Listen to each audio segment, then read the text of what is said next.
देख रहे हैं और सुन रहे हैं एमएसजेपी न्यूज। एमएसजेपी न्यूज देखने के लिए और सुनने के लिए सो आज करे सो अब पल में परलय होएगी, वीडियो लाइक करें। नमस्कार, मैं मनीष न्यूज इसलिए न्यूज में यह है कि पहले हम लोग देखेंगे मेनका गांधी ने वरुण गांधी का टिकट कटने के बाद क्या बोली, देखेंगे और सुनेंगे। उसके बाद कंगना रनावत का भी देखेंगे। अब अरविंद केजरीवाल के भी विषय में सुनेंगे, जो सजाए रिमांड में जाने के बाद भी इस्तीफा नहीं दिए हैं, जेल से ही सरकार चलाएंगे। आइए पहले सुनते हैं मेनका गांधी जी का टिकट कटने के बाद कांग्रेस नेताओं की एक राय आ रही है कि गांधी परिवार को एक हो जाना चाहिए, इस पर क्या कहेंगे? इस पर टिप्पणी करूंगी नहीं बेटा। मैम जैसे अमेठी रायबरेली आप लोग इस पर हम लोग ये विषयों को छोड़ दें। मैं बीजेपी में हूँ और मैं बहुत खुश हूँ कि मैं बीजेपी में हूँ। हम अमेठी रायबरेली से कांग्रेस ने अब तक प्रत्याशी नहीं, क्या भाजपा से डर रही कांग्रेस? क्या मालूम बेटे, मैं उस पार्टी में थोड़ी ना हूँ, मैं उनके मन थोड़ी ना पढ़ सकती हूँ। मैम भाजपा की तरफ से रायबरेली से वरुण जी को भाजपा से लड़ाने की क्या कोई चर्चा है? मैं नहीं जानती। मैम सपा से जो प्रत्याशी हैं वो खुद को बाहुबली के रूप में प्रदर्शित कर रहे हैं समाज में। पिछली बार भी बहुत छोटे बाहुबली हैं। ये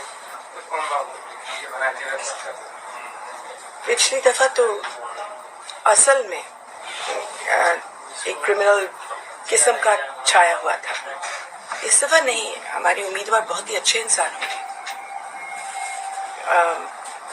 आई विश हिम वेल। हम लोग यहाँ लड़े। मेरी आदत नहीं है कि मैं दूसरों के बारे में टिप्पणी करूं। मैं अपना ही बोलूं, और अगर जनता को अच्छा लगता है तो वोट देंगे। मैम आप जीतती हैं, क्या है उसको पूरा करने की कोशिश करूंगी मैं। और जो नए नए चीजें उठती हैं जो आप लोग मांगते हैं, उसको भी हम लोग पूरा करते हैं। मैम अभी अंडरपास से बन जाए तो मान लीजिए अगर कल को बंद भी कर दे तो अंडरपास ऐसी व्यवस्था हो जाए जिससे मैं कोशिश करती हूँ। अंडरपास मेरे हाथ में इस वक्त नहीं है, इलेक्शन के बाद, लेकिन फिलहाल तो ये बंद नहीं होने वाला। ईमानदारी से लड़ना, ये पार्टी ईमानदार है और एक एक कार्यकर्ता यहाँ ने अपनी बहुत ताकत दिखाई है, आज भी हमेशा। और मुझे उम्मीद है कि हम ये जो जीत होगी ये मेरी नहीं, ये पूरी पार्टी की जीत होगी और ये जीत हो। तो मैंने एक लिस्ट बनाया था 60 कामों की, उसमें से जो मेरे हिसाब से वो करीबन 24-25 हुए हैं, जो बड़े बड़े काम की बात कर रही हूँ। जो बाकी हैं वो मुझे पूरे करने हैं। मेरा जो एजेंडा है वही चीज़ है कि मैं सुल्तानपुर को सुंदर बनाऊं, यहाँ के लोगों को खुश रखूं और एक माँ की तरह इस क्षेत्र को संभालूं। और क्या कर सकती हूँ। मैम एक आने वाला नहीं था, लेकिन दूसरी बात ये भी है कि वरुण और उनकी बहू दोनों को इस वक्त वायरल फीवर है काफी तेजी से, और मेरी जो समधन है उनका एक हार्ट अटैक हुआ है, तो घर में इस वक्त बीमारी चल रही है। तो वैसे भी अगर आना भी चाहते थे तो मुश्किल हो जाता, लेकिन वो नहीं आने वाले थे। मैम क्या आगे आपके चुनाव की कमान संभालेंगे? अब मैं अपना कमान नहीं संभाल सकती हूँ। वो पिछली बार भी आए थे और पार्टी कमान संभाले। जीत की जाती है क्या उस सफल उठा करके देख तो कितना कर सकते। पिछली दफा आप लोगों ने कहा आपको एक ट्रेन चाहिए थी, उसी के लिए एक स्ट्रेटेजिक मीटिंग है और मेरी जो है पहली बार मेरी सब पदाधिकारियों से इंट्रोडक्शन हो रही है, तो ये मेरे लिए बहुत ही इम्पोर्टेंट डे है, नीडलेस टू से। अब सुप्रिया सिंह ने को फटकार लगी है जो देखिए, मैंने उसके बारे में बहुत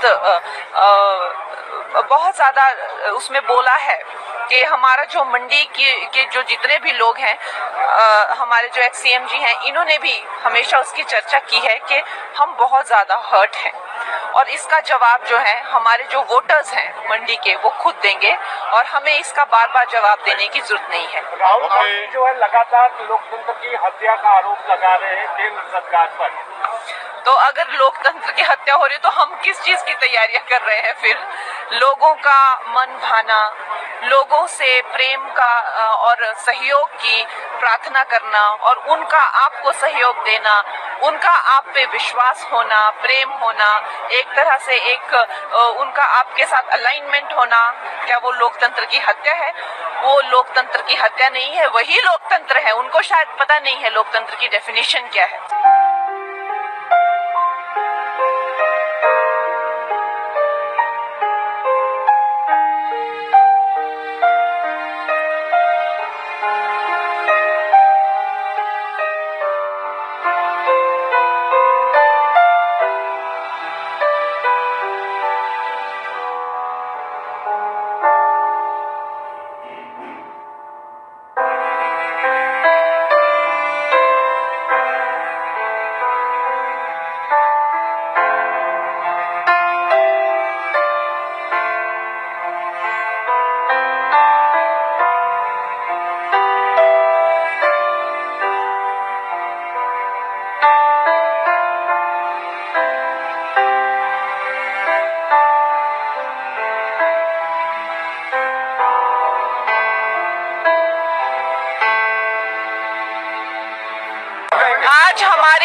आज हमारी पार्टी की जो ये मीटिंग थी, ये मेरी एक तरह से इंट्रोडक्शन थी।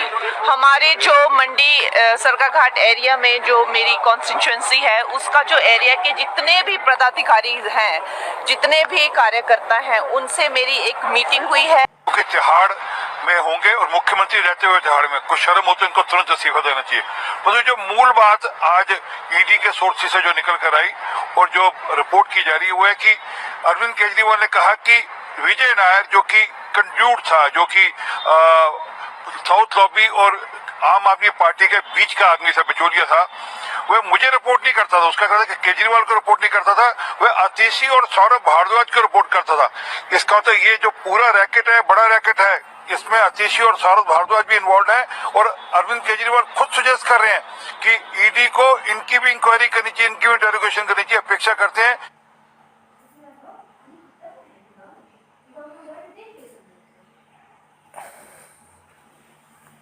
कि ईडी इनकी भी जांच करेगी और समझेगी कि विजय नायर का क्या रोल था और जिसमें सौरभ भारद्वाज और आतिशी भी का क्या रोल था। ये पूरा का पूरा जो घालमेल है, इसकी जानकारी पूरी ईडी को पब्लिक के सामने लानी चाहिए। केजरीवाल दरअसल ये कहना चाह रहे हैं कि अगर प्रधानमंत्री भारत को भ्रष्टाचार मुक्त करना चाह रहे हैं तो वो गलत है।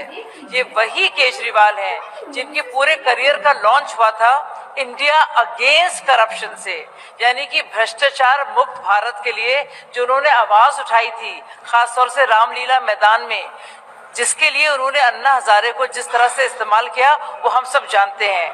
तो अब केजरीवाल अगर ये कह रहे हैं कि पीएम जो भी कर रहे हैं गलत है, यानी कि वो ये कहना चाह रहे हैं कि भ्रष्टाचार और भ्रष्टाचारी देश के लिए अच्छे हैं। तो अरेस्ट हुई है, गिरफ्तारी या फिर रिमांड में अगर वो हैं तो वो निराधार नहीं है।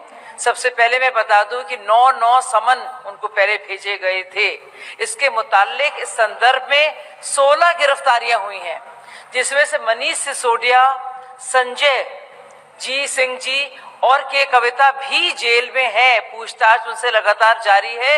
यहाँ तक कि कुछ ना कुछ तो होगा ना कि सेशंस कोर्ट ने, हाई कोर्ट ने, सुप्रीम कोर्ट ने उनको बेल नहीं दी, यानी कि कुछ तो तथ्य होंगे, क्योंकि बेल तो सबको मिल जाती है।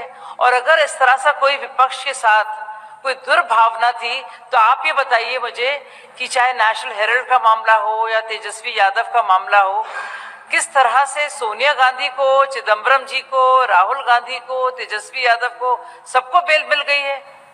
तो आखिर क्या खासियत है इस केस में कि मनीष सिसोदिया को कोर्ट से बेल नहीं मिली? सत्यमेव जयते, आज शराब घोटाले के आरोपी अरविंद केजरीवाल को 15 दिन की न्यायिक हिरासत में भेज दिया गया है। शराब घोटाले में दिल्ली को लूटने वाले, दिल्ली को ठगने वाले अरविंद केजरीवाल अब कट्टर ईमानदारी का दावा पेश नहीं कर सकते। हमारा ये पहले दिन से मानना था कि शराब नीति में दिल्ली के युवाओं को नशे में धकेलने का काम किया गया, दिल्ली को लूटने का काम किया गया। और आज बार बार ये बात सच हुई कि जब माननीय न्यायालय ने स्पष्ट किया कि आपको न्यायिक हिरासत में जाना ही होगा क्योंकि शराब नीति में घोटाला तो हुआ है। मुझे उम्मीद है कि दिल्ली की जनता अब इन नए किरदारों को भी देखेगी जिन्होंने दिल्ली को लूटने का। देखिए, आपको साफ देखने को मिल रहा है कि कैसे पीएमएलए कानून का हमारे देश में दुरुपयोग कर रही है भाजपा, कैसे अपनी एजेंसीज का दुरुपयोग कर रही है भाजपा।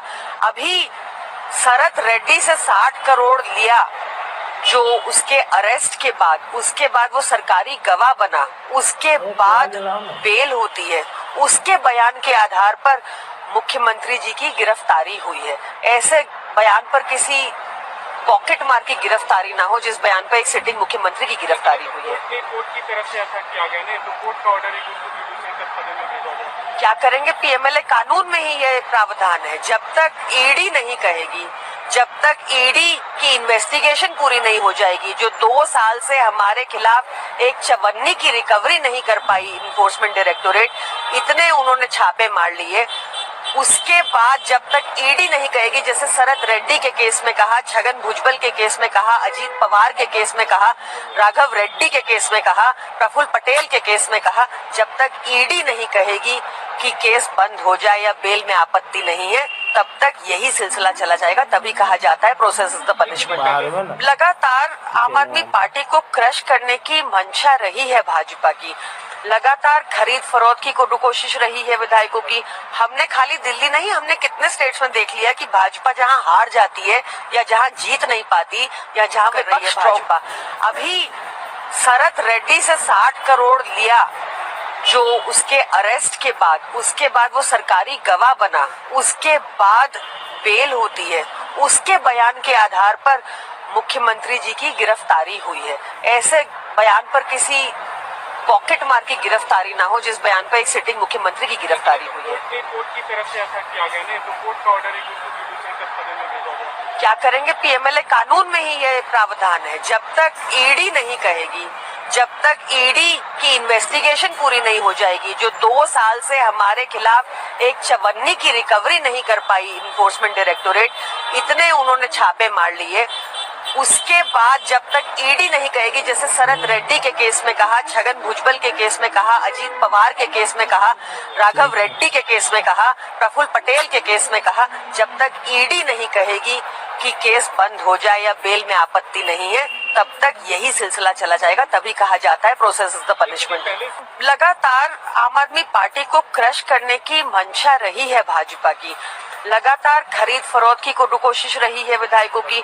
हमने खाली दिल्ली नहीं, हमने कितने स्टेट्स में देख लिया कि भाजपा जहां हार जाती है या जहां जीत नहीं पाती या जहां विपक्ष स्ट्रांग होता है, तो खरीद फरोख्त की राजनीति, अब तो इन्फोर्समेंट डायरेक्टोरेट उनका एक्सटॉर्शन डिपार्टमेंट भी बन चुका है, उगवाही कर लेता है। तो बहुत तरह के हथकंडे भाजपा अपनाती है और अब फिर से हमारे विधायकों को अप्रोच करने। बहुत धन्यवाद। सत्य, संघर्ष और अपना ज्ञान बढ़ाने के लिए देखते रहिए MAJP न्यूज। जय हिंद।